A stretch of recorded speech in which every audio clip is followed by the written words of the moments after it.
How to control the urinary bladder.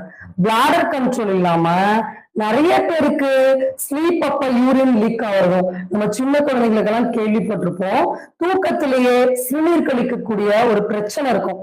So தூங்கிட்டே இருப்பாங்க, திடீர்னு நடுராத்திரி பெட்டை வந்து ஈரமாக்கிடுவாங்க. சோ அந்த மாதிரி பெரியவங்களுக்கும் இருக்கும்.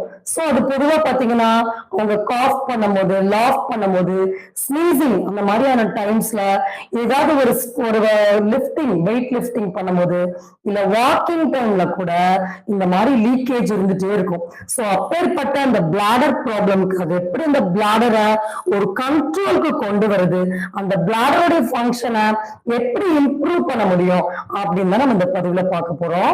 சோ அதனால இது வந்து பிளாடர் ப்ராப்ளம் மட்டும் கிடையாது, இன்னைக்கு நிறைய பேருக்கு ஜென்ஸ்க்கு பாத்தீங்கன்னா ப்ராஸ்ட்ரேட் என்லார்ஜ்மெண்ட் ப்ராப்ளம் இருக்கு. அதே மாதிரி விமன்ஸ்க்கு பல்கி யூட்ரஸ் ப்ராப்ளம் இருக்கு. இந்த ரெண்டு தொந்தரவுக்கு